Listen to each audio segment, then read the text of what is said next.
Tay, kala ko babalik kayo Maynila kasama yung mga amo nyo. Pinag-day off nila ako ng ilang araw eh. Tsaka, matbira na rin ako makauwi. Yan, Tay. Tuloy-tuloy nyo na yan. Maganda, pagkabalik nyo, galing day off nyo, mag-resign na kayo. Alam mo namang, ilang taon ako nalugmok eh. May pangalan ako nakakabawi eh. Ayoko naman wala ng trabaho. Makahanap naman uli kayo ng trabaho eh. Pero si Amira, isa lang yung tatay. Isa lang si Mang Crisanto eh. Kinuha pa ng mga tera na yan.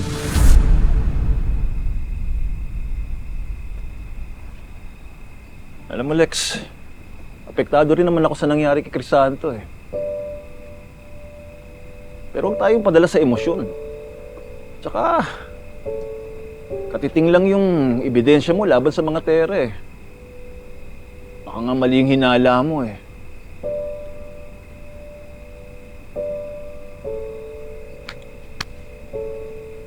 Sige tay, parang kahit anong sabihin ko, hindi ko na mababago yung isip niyo eh. Pero ang hindi ko maintindihan, bakit ba ayaw niyo umalis sa kumpanya na yan?